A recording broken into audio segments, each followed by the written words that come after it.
дүүргийн үзэгчтэй. За сонгон найрхан дүүргийн шударга байдлын үнэлгээг сайжруулахын тулд байгууллагууд ямар ажил арга хэмжээг зохион байгуулж байгаа талаар бид цувралаар хүргэж байгаа.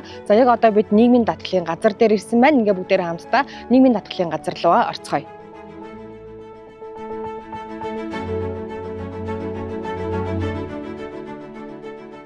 За тэр үзэгчтэй бид яг одоо нийгмийн даатгалын газар дээр ирсэн байна. За сонгон найрхан дүүргийн нийгмийн даатгалын газрын тэтгэвэр тэтгэмжийн хэлтсийн дарга Эрдэнэ чимэгтэй та бүхнийг олзуулах гэж байна. Танд энэ өдрийн төргий. Өдрийн мэнд төргий. За тэгэхээр хоёулаа үзэгчтэй одоо танай байгууллагын үйл ажиллагаа эхнээс нь нэг давхраас нийсүүлээ танилцуулаад явъя. Миний ойлголтоор бол бид хоёр нэвтрүүлгийг эхлэхийн өмнө бол за давхруу долгон дээр өөр хэлтсийн дарга өөр өөрсдийнхэн үйл ажиллагааг танилцуулна гэж ойлгосон. За ингээ нэгээс эхлэх байлаа. Тийм. Манай энд бол тэтгэвэр тэтгэмжтэй холбоотой үйл ажиллагаа явуулдаг нэг цэгийн хэсэг байна. Энд болохоор манайх сонгон найрхан дүүргийн 43 дугаар хорог бол манайх энд 20 хорогийн өндөр насны тэтгэвэр болон тэжээгчийн алсны тэтгэвэр ажилгүйдийн тэтгэмжийг хариуцж юм бол материалыг хүлээж авдаг. Баян хушууд нийгмийн даатгалын хэлцээ. Тэн дээр 23 хорооны өндөр насны тэтгэвэр болон тэжээгчийн алсны тэтгэврийн материалыг хүлээж авч ажиллаж байгаа. Бас жирэмсэн амарцны тэтгэмж болон хөдөлмөрийн чадвар алсны тэтгэмжийг баян хушууд хэлцээнд хэлцээр хүлээж авч ажилладаг. За ер нь бол нийгмийн даатгалын газрын үйлчлэгийг бол одоо маш сайн захимжиж байна гэж миний хувьд өөрөө дүгнэж байгаа. За тэгэхээр танаа одоо байгууллагын одоо хідэн үйлчлэгийн захимжсан байна. Иргэдийн нөгөө явдал суудал чирэгдлийг нь одоо хэрэг багасгаж ажилласан байна. Манай дээр болохоор нийт 75 үйлчлэгээс 46 нь бол захимжаад байгаа.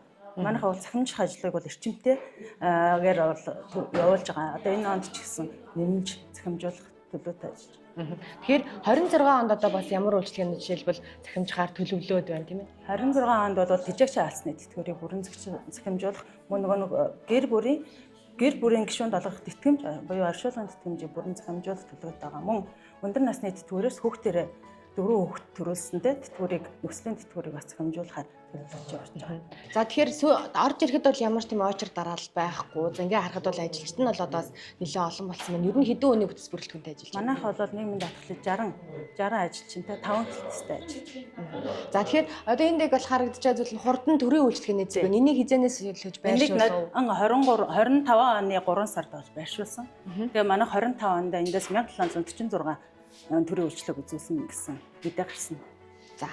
За тийм ямар ч одоо бүр л илүү амар болол иргэд маань заавал явдал судал нь багасаад байна л гэж ойлгох харна шүү дээ тийм ээ. За ингээд дараагийн хэлтс рүүгээ хоёр давхар руу бүгдээ явцгаая. За бид одоо яг нийгмийн даатгалын газрын 2 дугаар давхар дээр буюу хамралт орлогын хэлтс дээр ирсэн байна. За ингээд та бүхний хэлтсийн дарга Нямсүрэнтэй олзуулах гэж байна. Танд энэ өдрийн төргий. Сайн байна уу энэ өдрийн төргий. За тэгэхээр танаа хэлтсийн үүрэг чиглэл маань одоо яг ямар үүрэг чиглэлтэй хэлтс вэ? Сонгон найрхан дүүргийн нийгмийн даатгалын газрын энэ хамралт орлогын хэлтс маань 10 өдрийн бүрэлдэхүүнтэй үйл ажиллагаа явуулж байна. 2 сайн дурын даатгалын байцаагч, 8 орлогын байцаагчтайгаар иргэд даатгуулагчдад сайн дурын даатгалын үйлчлэгээ болон аж ахуйн нэгжийн тайлан үйл авах баталгаажуулах орлогын бүрдүүлэлтийг хариуцсан ажиллаж байна. За яг энэ сэлтөөс ажиллаж байгаа хүний үед ер нь иргэд маань сайн дураараа даатгуулах нь ерөнхийдөө хэрэг нэмэгдэж байна. За хувь хүний хувьд ингээ ажиглаад хараад байхад бол иргэд л аль болох нийгмийн дадлаа одоо таслахгүй төлөх юм зорилготой л байгаа даа шиг байна тийм ээ.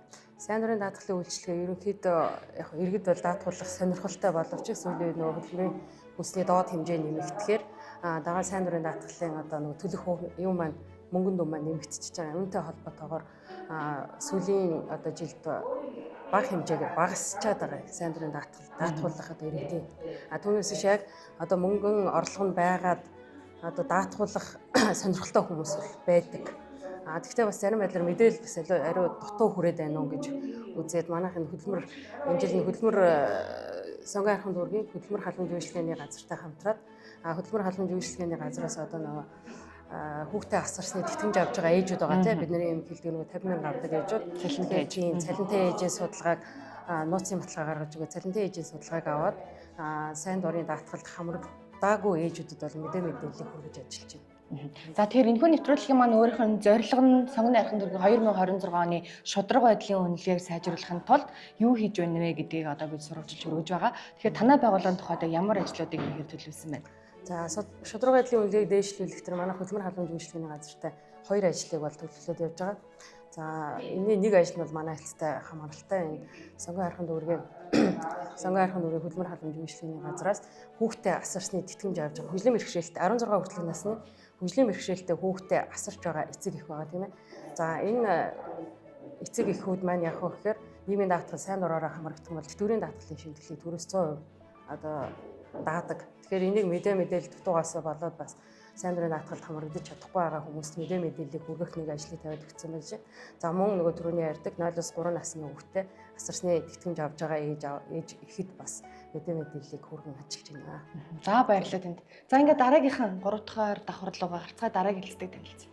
За одоо 3 дугаар давхар дээрээ буюу санхүү бүртгэлийн хэлц дээр ирсэн байна. За танд энэ өдрийн мэнд хүргэе. Өдрийн мэнд хүргэе. За тэгэхээр энэ хэлц маань одоо хэдэн өдрийн бүтэц бүрэлдэхүүнтэй ажиллаж байна? Манай санхүү бүртгэлийн хэлц болохоор нийт 7 өдрийн бүрэлдэхүүнтэй ажиллаж байгаа. Ийм хэлц байна. За энэ дээр мэдээж манайх нөгөө сайн дурын шимтгэлийн илүү төлсөн өргөдөл гомдлоо хүлээж авдаг. Өргөдөл гомдлоо мэдээж байр цагчтар маань цахимаар хүлээж авна. Өөрсдийнхөө албаны мэйлээр хүлээж авна. Бичиг хэргийн ажилтан маань бас албаныхаа мэйлээр хүлээж авдаг байгаа. За 7 хоногийн 3 дахь өдөр болгоны хурал зарлагддаг. 7 хоног болгоны 2 дахь 3 дахь өдөр манай группийн хурал дотоодлын 2 давхрын сургалтын өрөөнд явагдаж байгаа.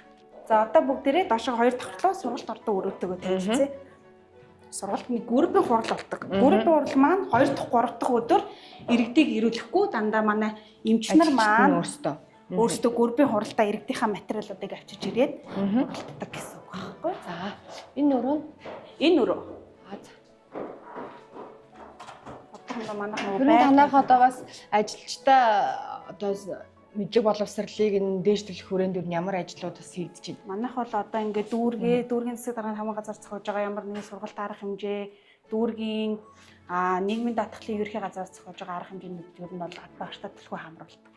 За тэгэхээр байгууллага ерөнхийдөө нэвтрүүлэг маань өндөрлөх тал руугаа явж байгаа учраас хоёулаа одоо бас нэг төрийн үйлчлэгийг иргэдээ төргөн шуурхай одоо ерөнхийдөө бол нийгмийн даатгалын үйлчлэгийг иргэдэд төргөн шуурхай, найдвартай, хүртээмжтэй хүргэх зорилгоор манай байгууллага ажиллаж байгаа. Гол нь сэтгэл ханамжаар үнэлдэг гэж тийм үйлчлэгийг авчаад миний сэтгэл ханамж ямар байдвэ гэдгээр одоо танай байгууллагын маань үйл ажиллагаа ерөнхийдөө бол бүх үйлчлэгээ захин болгоход чиглэж байна л гэсэн үг тийм. Одоо ер нь бол ингээд захин болсноос хойш доошоо бол харахад бол ачаал бол харьцангуй багассан байна тийм. Ер нь бол бүх үйлчлэгээ дандаа порталын даатгал буюу энэ хэрэглээ твшээ сурсан аппликейшнтаас дамжуулаад хүсэлтээ илгээж чинь хүсэлтээ явуулж гэн. Тэгээд бид нар нөгөөтгийн хуулийн хугацаанд шийдвэрлэгдээд бодоод тэтгэмжийг олгоно л гэсэн үг байхгүй. Нийгмийн даатгал хэдэн төгрөгнөд одоо төлсөн байна гэдгийг хүртэл хардаг аппликейшнтаа болсон. Ер нь бол бүх юм захимжиж байна гэж ойлгож байна. За ингээд ерөнхийдөө нэвтрүүлэг маань өндөрлөө. Баярлалаа. Биднийг одоо найрсгаар утан авч шудраг байдлын үнэлгээгээ дээшлэхэд юу хийж байгаа талаараа ярилцлага өгсөн баярлалаа. Таны ажилд амжилт хүсье. Баярлалаа. За үзэгчдээ бид өнөөдөр Сонгон найрхан дүүгийн 2026 оны шудраг байдлын үнэлгээг дээшлүүлэхэд байгууллагууд маань одоо ямар ажил хийж байгаа талаар зурлаар бэлтгэн өргөлээ. Ингээд өнөөдрийн оролцож байгуул маань нийгмийн даатгалын газар байлаа. Баярлалаа үзэгчдээ.